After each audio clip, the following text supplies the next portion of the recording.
الصلاة خير من النوم۔ السلام علیکم ورحمۃ اللہ وبرکاتہ۔ پیارے دوستو، ایک عورت کے ساتھ اس کے پالتو گھوڑے نے جنگل میں لے جا کر ایسی کیا حرکت کی کہ پورا گاؤں حیران رہ گیا۔ اس عورت نے جنگل میں لے جا کر گھوڑے کے ساتھ ایسا کیا کیا کہ گاؤں والوں نے کہا کہ اس عورت نے اس کے ساتھ جنسی تعلقات قائم کر رکھے ہیں۔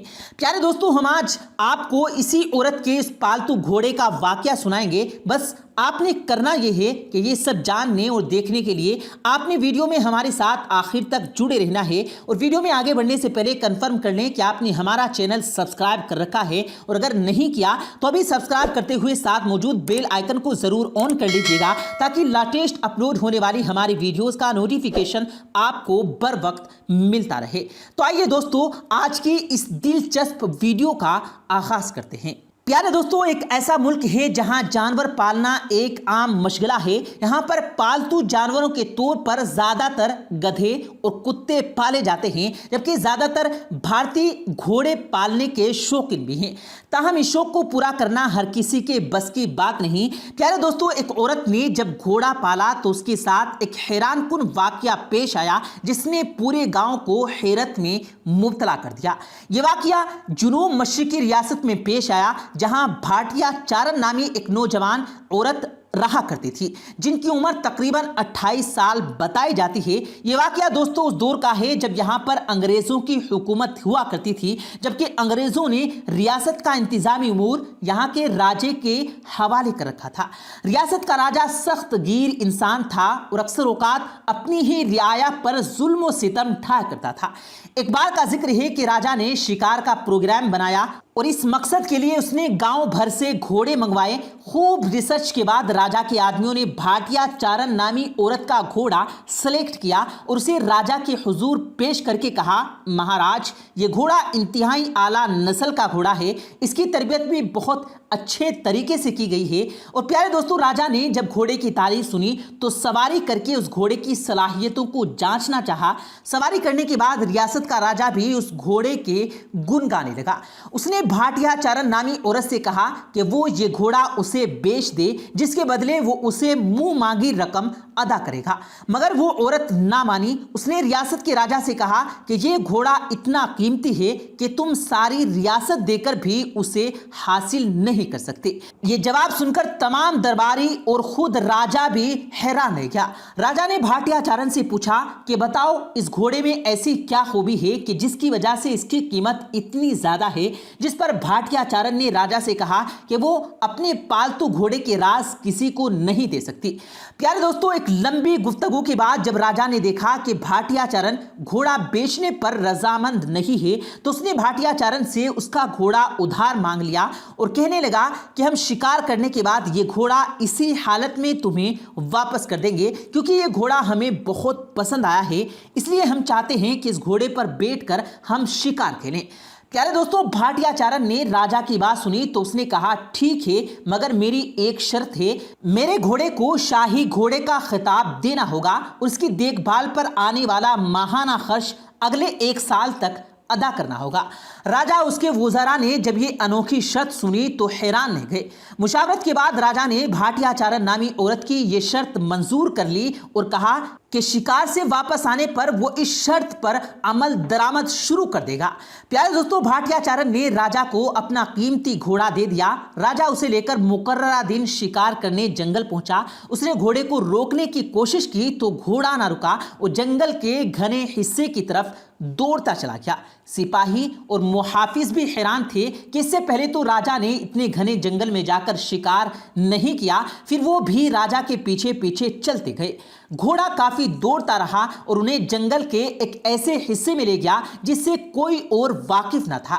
یہاں شکار کے لیے پرندے اور جانور وافر تعداد میں موجود تھے، طرح طرح کے جنگلی پھل موجود تھے، میٹھے پانی کے چشمے بہہ رہے تھے۔ یہ دیکھ کر راجہ بہت خوش ہوا اور اس نے جی بھر کر شکار کیا، جنگلی پھل کھائے، میٹھا پانی پیا اور واپس